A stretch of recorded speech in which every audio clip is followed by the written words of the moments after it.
O tema ESG não é nenhuma novidade no mercado. Na verdade, está cada vez mais sendo discutido sobre métricas de mercado que definem uma empresa como séria e comprometida. Em 2024, acreditamos que esse tema vai ser muito mais discutido e defendido pelas empresas. Por isso, no episódio de hoje do EvoTalks, vamos falar sobre as práticas ligadas a ativos financeiros sustentáveis. Fique atento até o final desse episódio e saiba mais sobre grandes insights que faremos com o nosso convidado. Eu sou Fernando Leme, especialista em auditoria e finanças e cofundador da Evo Inc.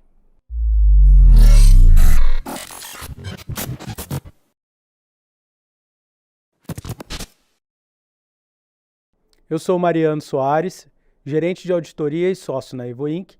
E no episódio de hoje nós vamos falar um pouquinho sobre investimento sustentável e como essa prática permeia o ESG. Para compor nosso bate-papo, nós estamos aqui com o convidado André Passos, advogado e sócio fundador do escritório PSA, Passos e Estica Advogados Associados, especialista em direito financeiro e mercado de capitais pelo IBMEC, membro da Associação Brasileira de Direito Financeiro e da International Fiscal Association, palestrante e professor na FGV e colunista da revista Money Times. André, no EvoTalks de hoje, a gente vai começar falando sobre CPR Verde, tá? E como a CPR Verde e outros ativos sustentáveis, por exemplo, CBIOS, incorporam critérios de ESG em decisões de investimento. Como que você entende isso? Legal. Fernando, obrigado pela pergunta, um prazer estar aqui com vocês. Prazer, André. Seja uma muito honra, bem-vindo. O convite prontamente aceito, não é um convite, é uma convocação, né? Quando vocês me mandaram, eu estava até viajando, falei, cara, falei, vou chegar, a agenda está pesada nesse final do ano, mas vamos estar juntos. Sim. Acho muito legal essa iniciativa de vocês estão de parabéns, né? Eu acho que não só esse trabalho de comunicar e instruir que a Evo Inc. está fazendo através de vários meios, inclusive através dessa conversa do EvoTalks, mas também o trabalho que vocês têm feito no mercado, têm se preocupado de entregar para os clientes, de institucionalizar no mercado. Tem sido um trabalho fantástico, vocês estão de parabéns e para mim é uma honra muito grande contribuir de alguma forma com essa empreitada. Dito isso, né? Vamos à resposta à pergunta do Fernando, que é a seguinte. Fernando, isso vem de um longo desenvolvimento, né? Isso vem de uma história já um pouco antiga. Quando você começa a falar em crédito de carbono, etc., você está remetendo a Kyoto, né? 1997. Sim. E aí você vem trazendo esses ativos agroambientais, hoje os CBIOS, né? Que são derivados de uma regulamentação específica, RenovaBio, e também a CPR Verde, que basicamente é uma derivação da possibilidade jurídica da emissão de CPRs de matas nativas a partir da 13986 de 2020, que cria, né, a figura da emissão da CPR sobre mata nativa e a potencialidade de você entregar um produto derivado da preservação ambiental, né? Que não estava na legislação originária, na legislação de 94, muito claro, mas da nossa parte, a gente, inclusive, muito antes da 13986, teve a oportunidade de fazer um parecer, de uma operação com CPRs de mata nativa, de floresta, para gerar um ativo ambiental, que hoje ele também é comercializado no mercado brasileiro, chama-se UCS, Unidade de Crédito de Sustentabilidade. Cada UCS vale 1 tonelada de crédito de carbono e tem uma plataforma, né, que faz essa negociação, etc., específica. É um mercado ainda muito aberto no Brasil, porque a gente está falando de mercado voluntário, né? Desde Kyoto e etc., a gente cria, então, o mercado voluntário. O mercado voluntário, como o próprio nome diz, é um mercado em que os agentes, eles se envolvem nisso por uma questão de oferta e demanda e necessidade de atendimento de critérios ambientais, balanço social, critérios, hoje em dia se chama ESG, por conta da questão da ONU, né, que cria todos aqueles desafios, aqueles programas de impacto social, impacto ambiental, impacto de governança. Então, Sim. o E de environment, meio ambiente, né? O S de social, social, e o G de governance, governança. A ONU imaginou aqueles desafios, né, como desafios globais, e, portanto, esses critérios ESG que já vinham sendo trabalhados, né, das primeiras conferências sobre o clima e etc., Estocolmo foi a primeira em 1972. Uhum, Então, sim. a gente tem aí uma longa história e hoje, né, corporificados pelas CPRs Verde, corporificados pelos CBIOS, a gente já tem um mercado voluntário razoavelmente desenvolvido e, obviamente, a Evo Inc., outros prestadores também do mercado, mas pelo trabalho que vocês têm feito junto aos clientes, se preocupando com isso, preparando os clientes para esse Sim, desafio, sim. porque isso é uma necessidade mercadológica, não só para você capturar uma renda adicional através da venda desses ativos, né, ou desses produtos agroambientais, mas isso também acaba sendo uma exigência, muitas vezes, né, de atendimento a esses critérios, para que você possa transacionar no mercado, colocar produtos normais Sim. que você vende. Quer dizer, uma usina de açúcar e álcool, por exemplo, vai vender açúcar, vai vender álcool, mas ele tendo lá os CBIOS, tendo lá a preservação da mata nativa, a emissão da CPR Verde e tal, obviamente ele vai estar atendendo a critérios Sim. de balanço social, Sim. né, critérios ambientais, para não só mostrar isso para o mercado, né, através de uma auditoria focada nesses itens, mas também, muitas vezes, conseguir até um barateamento na captação de recursos, etc., e, né, a abertura de mercado para os seus produtos. Ou seja, você tem uma série de impactos positivos Sim. a partir da utilização desses critérios. Não sei se eu respondi a sua pergunta. Com certeza respondeu completamente. E o PSA é um grande parceiro nosso nas questões jurídicas, né? Para atuar nesse ambiente regulatório, é um grande parceiro da Evo Inc. Eu quero agradecer sua resposta e vou passar a bola agora para o Mariano, que vai fazer a próxima pergunta aí. Bom, André, como você mesmo falou, né, a sua convocação lá não foi por acaso, né? Você é um exímio conhecedor do tema. Até, pessoal, dando um spoiler aí, a gente estava batendo um papinho antes e nós relembramos aqui um feito, né, do André, que foi muito bacana, que remete ao contexto histórico, né? Eu acho que é importante a gente trazer também para o pessoal essa parte, que foi a publicação do seu artigo em 2011, referente à tributação do crédito de carbono. Né? Se você puder dar uma palhinha para a gente, que eu acho que vai ser interessante, que nós vamos conceituar alguns pontos ali, as MDLs, as RECs, né, e assim por diante. Eu acho que vai ser legal para dar uma contextualizada para o pessoal, se você puder explanar um pouquinho. Legal, Mariano. Como você bem disse, né, a gente chegou aqui, estava batendo papo, você já me colocou isso, eu fiquei surpreso, né? Falei, pô, cara, você foi resgatar esse artigo de 2011 e eu contei, né, a história do desafio que foi, né, fazer isso. E isso foi no âmbito até, e aí acusa a idade, né, brincando com o Fernando. Esse primeiro livro a gente lançou aqui na B3, antiga Bovespa, em São Paulo, o segundo na Bolsa de Nova York, e era um desafio muito grande, porque até então na doutrina ninguém se debruçava sobre isso e tal. E a gente tinha, né, esse objetivo, né? E a gente sempre teve, né, os chapéus lá, o chapéu de profissional do mercado, de assessor das empresas, né? O chapéu de pesquisador e o chapéu de professor que a gente usa bastante para poder, né, desenvolver esses conceitos. E eu me debrucei sobre esse desafio na época, né? Quer dizer, como é que é o MDL, Mecanismo de Desenvolvimento Limpo, mas qual é a natureza jurídica dessa coisa, né? A gente sempre se pergunta, porque você não tem como definir a tributação, principalmente em algo novo, se você não tem uma regulação para isso, se você não tem uma legislação tributária que defina isso, e se você não tem nem um arcabouço jurídico de direito interno que possa fazer. O desafio da conceituação ali, né? Exato, como você bem colocou, o desafio da conceituação.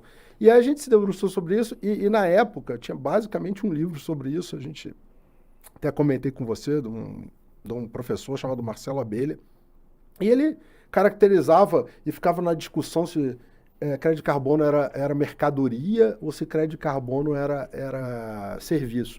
E eu, né, obviamente, sempre muito envolvido nessas questões afetas do agronegócio, né, da visão do agronegócio como um todo, da conexão do agronegócio com o mercado financeiro de capitais, Sim. a importância, eu sou ex-auditor também, e sempre olhei números, balanço, a comunicação dos números com o mercado, a importância de você ter os balanços em dia, ter uma auditoria séria e tal, né, para poder atestar aqueles números.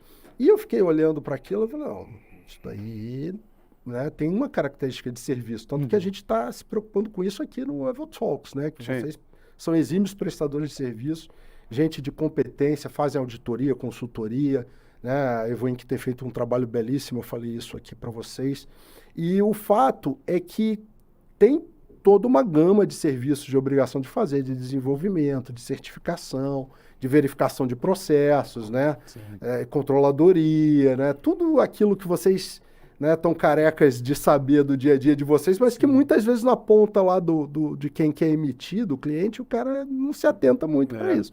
Sim. E eu falei, bom, realmente isso nasce serviço, né? Mas isso ganha vida própria, né? É tradable, né? Negociável, isso vai para o mercado. Sim. Então, e aí a solução jurídica lá naquele trabalho foi nascer como serviço e, obviamente, quando nasce como serviço, está sob a forma e sobre o plexo normativo jurídico, né, da prestação de serviços, mas a partir do momento que aquilo vai para o mercado, vai ser colocado a mercado, balconizado, vai ser colocado em bolsa, inclusive, né, que é uma discussão que se tem hoje, né, uma CPR verde, por exemplo, você emite, né, você vai balconizar, mas em breve, se Deus quiser, a gente tem um PL em tramitação sobre isso, de mercado voluntário. Abrir a varejo. Isso vai ser regulado pela CVM, inclusive tem um papel, né, da Comissão de Valores Imobiliários, isso pode ser, né, através de bolsas, negociado, não tem problema algum, né, um ativo que vai valer dinheiro. Eu de COP28, né, as discussões aí se encerraram essa semana, né, enfim. Então, eu me desafiei e naquele artigo eu trouxe esse tema. Foi muito bacana você lembrar disso, porque isso dá para a gente uma perspectiva histórica. Isso não começa agora, né? Isso não começa lá em Kyoto. Na verdade, isso vem de Estocolmo, em 1972. Passa pela Rio 92, né? Que a gente recebeu. A gente vai receber em Belém agora. Belém. Né? A COP30 também. Mas isso, de alguma forma, veio sendo construído, esses conceitos vieram sendo construídos até a gente chegar aqui na CPR Verde. E aí que você tem um título realmente robusto, que o mercado agro aceita, que é a CPR, e aí foi toda a discussão da 13986, né? A partir da 13986 de 2020, se você podia ou não aceitar a CPR de mata nativa como lastro para a emissão das CPRs verdes, e aí sim o entregável não vai ser a própria mata nativa, né? Diferente das CPRs físicas normais, que a CPR de soja, o entregável é soja. A CPR de boi, o entregável é o boi. Sim. CPR de café, o entregável... Não, sim. Na CPR verde, você emite com lastro em mata nativa e o entregável é um produto agroambiental, que é o crédito de carbono, sim. São os direitos de manutenção das matas ciliares, né?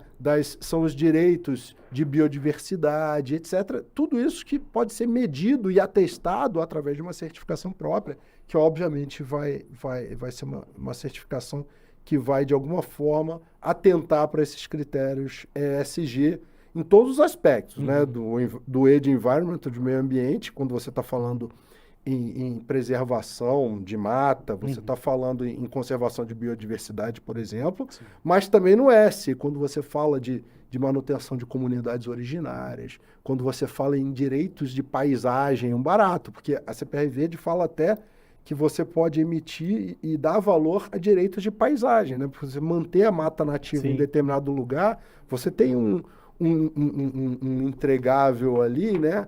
Que gera, né, nas pessoas paz, né, e isso pode ser medido, isso pode ir a mercado. Então, isso é S, né, de social. E o governance é a própria mata nativa, reserva legal, por exemplo, observação da legislação que você, obviamente, está falando em governança, está falando em regulação, está falando em governança, está falando em compliance. Então, enfim, são pontos e uma diversidade Sim. de opções. Inclusive, o André, no seu artigo, né, você cita bastante assim aquela parte das RECs, né? Sim. E assim, eu achei muito, muito legal. Foi extremamente didático, principalmente a parte onde fala assim, os países que conseguem gerar, né, sustentabilidade vão vender para os países que estão com a sua cota sustentável ali no limite, né? Então eu achei que foi muito legal, a gente está sempre estudando sobre o tema e foi uma definição muito precisa assim do que era e de um tema que ele está muito latente, né? Principalmente, como você mesmo falou, com a vinda do ESG, né? Todo mundo fala hoje, está na boca de toda a direção de empresa, né? Do buscar o ESG, como que a gente vai fazer. Agora também, recentemente, em 20 de outubro, a própria CVM lançou a regulação referente aos relatórios de sustentabilidade, né? Para as empresas de capital aberto a partir de 2026. Sim. Então é algo muito, muito bacana aí, e ter um convidado que foi precursor de tudo isso, né? É muito bacana. É legal, com certeza. Mas entrega idade, né? Nem vou dizer que o Fernandão tava lá, né? No lançamento do livro. Essa parte podia pular, né? Mas com certeza os cabelos brancos não negam, então não tem jeito. Show de bola. André, eu vou passar para a próxima pergunta aqui. Como você percebe a evolução das práticas de divulgação, né? O Mariano comentou há pouco isso vem numa constante. Acredito até que essas mudanças são significativas e passou até um peso, eu diria até que maior do que os relatórios financeiros tradicionais, né? É isso mesmo? O que você tem percebido assim como advogado e conhecedor de tudo isso, ex-auditor também, enfim. Fernando, excelente pergunta, mas ainda essa evolução, né? Enfim, toda essa evolução, como eu falei, vem desde 1972, Estocolmo, e a gente está aqui agora, COP28 em Dubai, terminando ontem, né? E tudo isso foi sendo construído, né? E primeiro o mercado anda, até porque a gente está falando de algo que é um mercado voluntário. Sim. Né? Como eu disse, o próprio nome já diz que, por ser mercado voluntário, as partes, quem demanda e quem oferta, de alguma forma buscam se adequar, né, à oferta e à demanda e entregar. E a necessidade mercadológica, ela está presente não só no usuário da informação financeira, mas ela está presente também no consumidor, né? O consumidor, hoje em dia, é um drive muito importante da questão da sustentabilidade. Sim. Então, obviamente, que a legislação, né? Eu costumo brincar que o direito, ele é uma fotografia no tempo. Né? Sim. O pessoal discute muito hoje, né? Porque antigamente a gente tinha no Brasil 200 milhões de técnicos de futebol. Né? Hoje em dia não, a gente tem 200 milhões de ministros do Supremo Tribunal Federal. Mudou um pouquinho, né? Então o pessoal fica, não, porque a Constituição, cara, a Constituição de 1988, é uma foto no tempo, já está ficando até meio amareladinha e tal, e óbvio que a tarefa, né, do intérprete, né, a tarefa de quem é o agente do mercado e tal, é entendendo que isso no tempo vai se desdobrando de alguma forma, né? Quando nasce a Constituição de 88, você, né, tinha lá o Código Civil de 1916, né, o casamento, o homem era a cabeça do casal. Hoje, né, a gente tem casamentos entre pessoas do mesmo sexo, você tem a questão envolvendo a família, que a mulher e o homem são absolutamente iguais, etc. E o Supremo Tribunal Federal é chamado a se posicionar sobre isso, mas tem uma norma de 1988 que garante isso e garante essa interpretação. Por que eu estou dizendo isso, Fernando? Estou indo na Constituição de 88 para Sim. responder essa sua pergunta. Isso é uma construção. Então, assim, não tenha dúvida, o Mariano citou muito bem, a CVM agora está vindo com os estándares. Mas antes de acontecer isso, já tinha o balanço social, já tinha um balanço da empresa. E algumas empresas já publicavam, né, essas informações. E o que acontece em relação a isso? Está completo esse arcabouço? Não. A própria legislação dos créditos de carbono diz que a CVM vai regular o PL, que está em andamento, que vai tornar o mercado, vai deixar de ser voluntário e criar um mercado obrigatório de crédito de carbono no Brasil. E fala que a CVM vai precisar regular. Então, ou seja, se virão novos critérios, certamente virão. Como eles virão, o mercado que vai determinar. Mas principalmente a necessidade da sociedade e a necessidade dos usuários. Porque a gente só não pode esquecer uma coisa. Eu e você estamos de cabelo branco aqui, com 52 anos, e né, estamos no livro lá desde 2000, lá vai bolinha e tal. Mas os nossos filhos, os nossos netos, certamente terão uma preocupação ambiental muito, muito maior do que a nossa. Até porque se já está batendo na nossa porta, de alguma forma, a questão ambiental, quando eles estiverem por aqui, isso vai estar gritante, né? É para ontem a necessidade, né? A COP28 estava gritando isso, né? Para ontem isso. Sim. A gente tem um desafio de mais ou menos debelar um aumento de temperatura, e isso é um consenso científico, antigamente havia discussão, né? Aquecimento global existe, não existe. Hoje é um dos poucos consensos científicos que a Terra vai aumentar a temperatura em 1,5 graus até o final do século. Isso vai gerar uma série de questões que a gente tem experimentado aqui em Ribeirão Preto, ultimamente, de uma forma, né, um tanto quanto... Toda semana tem onda nova. Real demais, né? E isso vai ser muito... Se pra gente já é uma necessidade, você imagina isso para os nossos filhos e os nossos netos, né? Com certeza. Sem dúvida. Você tocou num ponto importante que tem a ver com uma pergunta que a gente formulou também. Não sei se quer fazer... Pode não, fica à vontade. Tá. Você falou de tendências e desafios, né? Como você enxerga esse cenário de investimento de impacto nos próximos anos? É óbvio que existe já um mercado ativo comprador de boas práticas, né? São os consumidores e os jovens, notadamente, você bem colocou, são aqueles que estão mais afeiçoados a isso, estão atentos a isso, nós não... Envolvidos nisso. E isso eu acho que também ajuda a impulsionar as empresas a terem boas práticas para conquistar esse consumidor, né? E acho que esse é o grande barato dessa história, porque nesse contexto, não só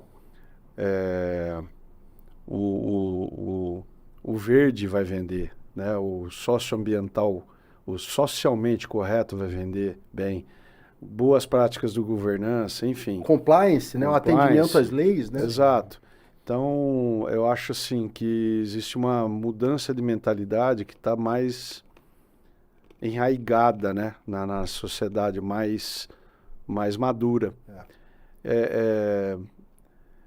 Isso você tem visto nas práticas das empresas em geral? Ou até vou provocar um pouco mais. Qual é o percentual aqui no Brasil que estaria apto a realmente estar na vanguarda disso? Você tem um parâmetro disso? Desculpa a minha pergunta longa. É fantástica a sua pergunta, porque me dá a oportunidade, nessa mesa que a gente abriu aqui com a provocação do Mariano lá atrás, né, com a coisa que a gente foi até a Constituição de 88, voltou, isso me dá a oportunidade de trazer vários temas aqui. Sim. Então, vamos lá. Primeiro ponto, em relação a esse seu questionamento, Fernando. O que eu acho é que as empresas vão entregar o que o mercado pede. Né? Ponto. Segundo ponto, e aí eu falo pela experiência do nosso trabalho, né? Todos nós aqui nessa mesa, né? Nós do PSA, vocês da Evo Inc., que tem uma parcela muito importante de empresas do agronegócio. Na COP28, o tema central da COP28 foi a agricultura. Né? A agricultura, ela é capaz de entregar sustentabilidade, até porque a gente está vivendo, e minha última coluna, eu tenho uma coluna no Money Times, quinzenal, sobre agronegócio e sustentabilidade, e a minha última coluna foi sobre a COP28. E eu falava isso, olha, no contexto em que você tem guerra na Ucrânia, com a Rússia, vai queimar óleo. Contexto que você tem um conflito no Oriente Médio, entre Hamas e Israel, que o Irã, que de alguma forma apoia o Hamas, um país produtor de petróleo, né, vai queimar óleo. Então, assim, a conferência era em Dubai, né? Quer dizer, Emirados Árabes. Então, no final, ficou se discutindo uma queda de braço, né? Ai, mas e aí, vamos parar agora com compromisso de parar com combustíveis fósseis, e saiu no limite, depois de muita briga, né? Lá nas diretrizes, olha, a gente vai rever isso no futuro e etc., para tentar diminuir os combustíveis fósseis. Então, assim, quando a gente está diante de um cenário desses, você tem o ótimo e você tem o bom, né? E o ótimo muitas vezes é inimigo do bom. Sim. Então, você tendo centralidade na agricultura, tendo um agronegócio pujante como o brasileiro, né, com grandes profissionais, né, como vocês da Evo Inc., envolvidos, nós que procuramos, elogio em boca própria é vitupério, mas os colegas do PSA que procuram entregar o melhor e etc., e outros tantos colegas prestadores de serviço que estão aí dedicados a isso, né, no mercado, eu vejo um agronegócio capaz hoje, né, por exemplo, né, desde a cadeia, desde o antes da porteira até o depois da porteira, capaz de entregar através de instrumentos como a CPR Verde, né, capaz de entregar muito do E de environment. Sim. Eu vejo muitas outras empresas capazes, né, já que você me perguntou, tenta cravar lá quem é que vai poder entregar. Eu vejo muitas outras empresas capazes de entregar o S, de social, né? Empresas que estão fazendo trabalhos belíssimos para as mulheres trabalharem e terem equiparação com os homens em termos de salários, né? Para se envolverem com comunidades, desenvolverem trabalho junto a comunidades tradicionais, etc. Porque o cliente, principalmente o jovem, tá exigindo isso, né? Está exigindo essa postura da empresa. Diminuição da desigualdade. Diminuição da desigualdade, né? Até porque a gente falou da Constituição, né? Na época de 88, né, tinha o Código Civil que dizia que a cabeça do casal era o homem, e depois o homem e mulher é igual. Vai lá, divide a tarefa de acordo com o que foi combinado e acabou, entendeu? Ou quaisquer, né? Sem ser homem, mulher, mulher e mulher, enfim. O casal que for formado vai ter essas suas responsabilidades em relação à família, todos têm direito de formar uma família, e isso é muito legal. E eu acho que as empresas, elas estão atentas a isso, né? A maior parte das empresas, aí eu já saí do mundo do agronegócio e já fui dizer que o S do social, muitas empresas têm cumprido. Agora, eu tenho uma grande preocupação, e o Luizão sabe disso, né? Já falei com ele, o G de governance. Sim.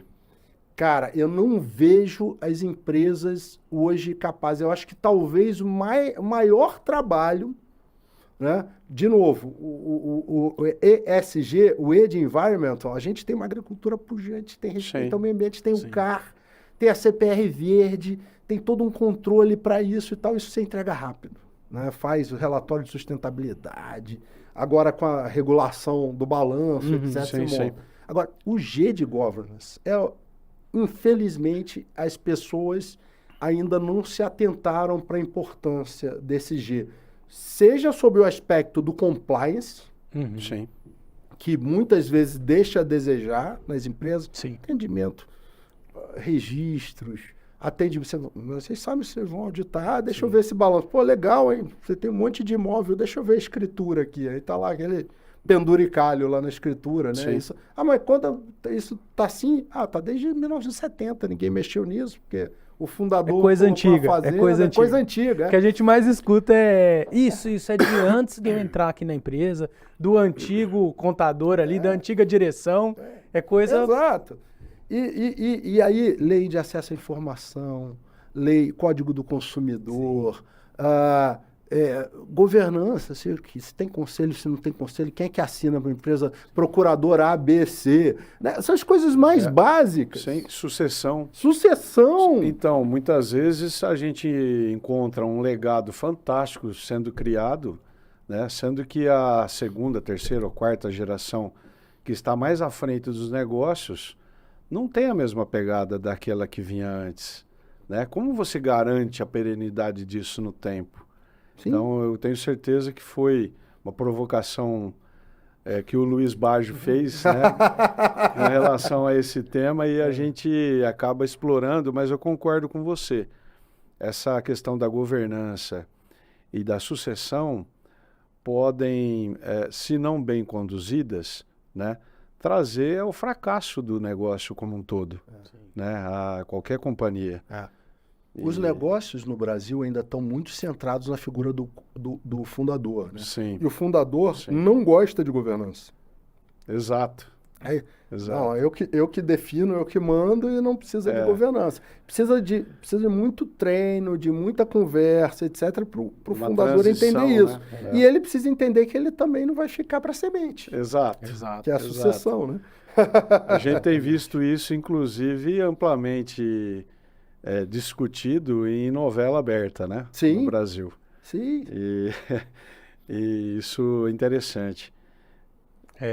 Vai lá, Mariano. Bom, vamos, né, seguindo aqui.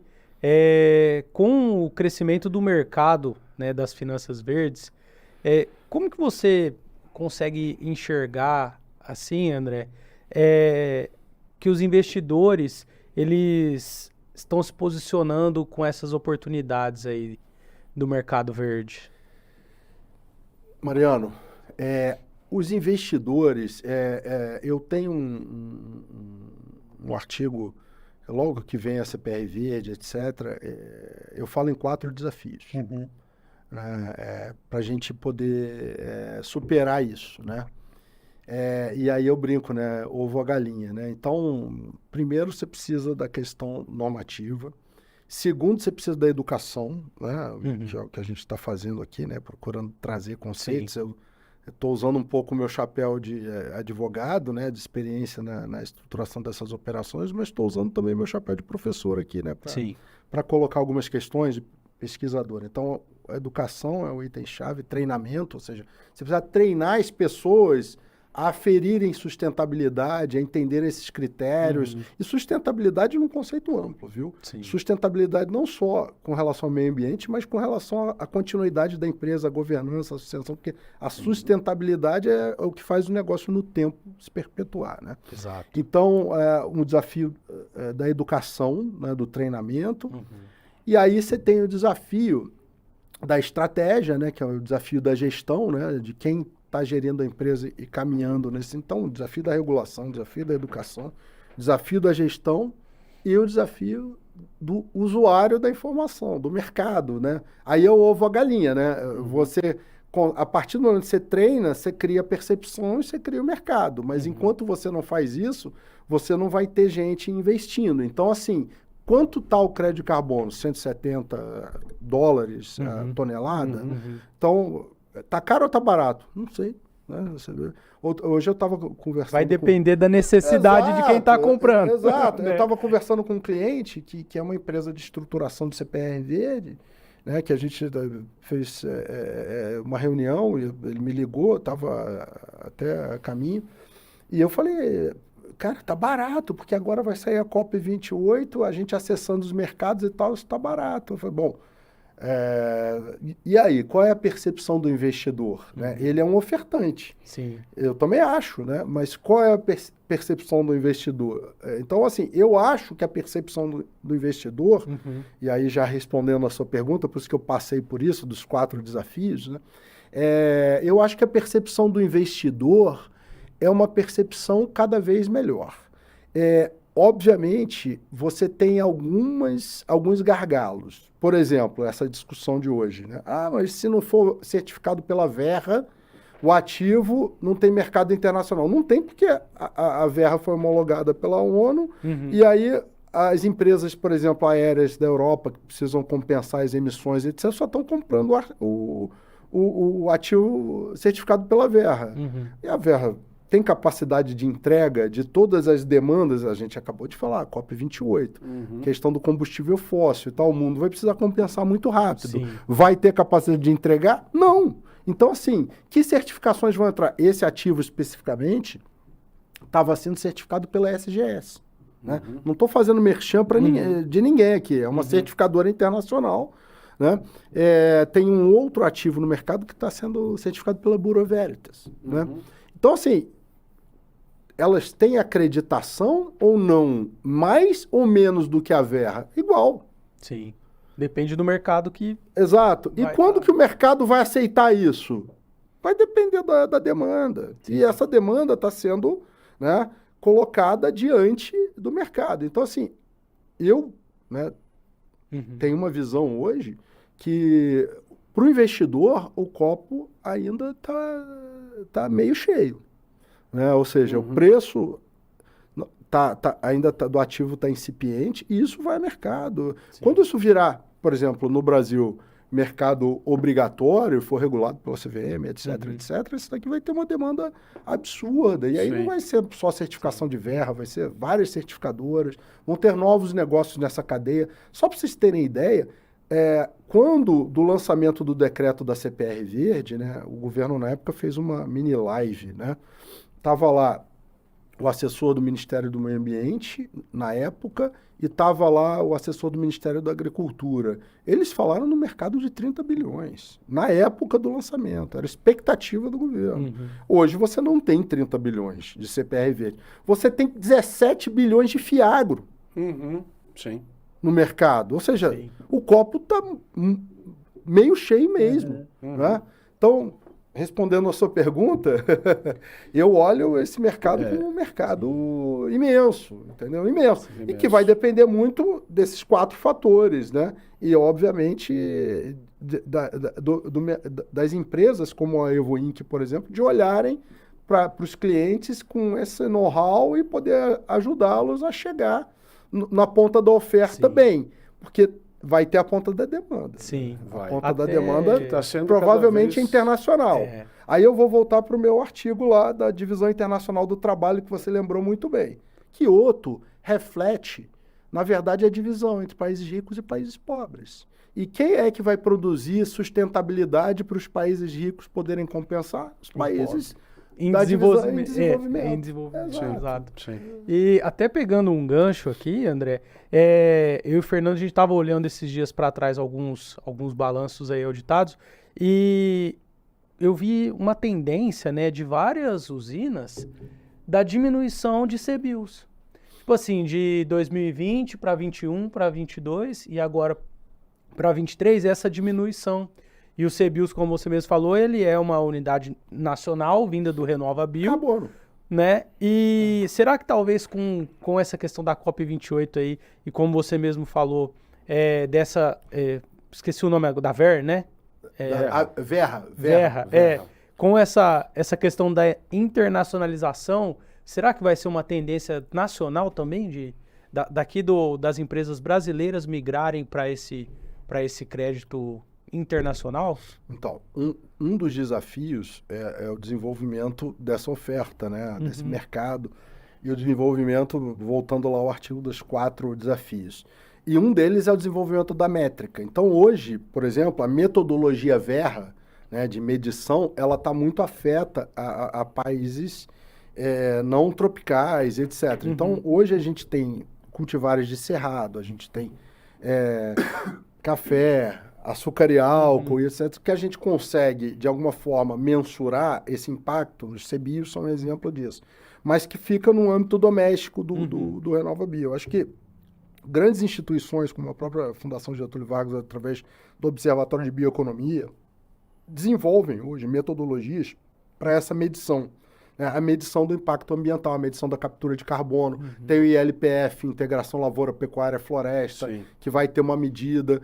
Tem emissões de CPR Verde, por exemplo, de cacau criado no recôncavo baiano, sombreado. Então, o cacau precisa, por exemplo, tinha vassoura de bruxa antigamente na praga e tal, ele precisa da Mata Atlântica preservada para ele ser criado na sombra. E aí você preserva 100% da propriedade. Você vende o cacau e você vende o crédito de carbono da CPR Verde por essa preservação ambiental. Fora a fixação de comunidades originárias, etc. É um barato que você pode fazer nessa cadeia. Na Amazônia também, no Pará também, você consegue fazer isso.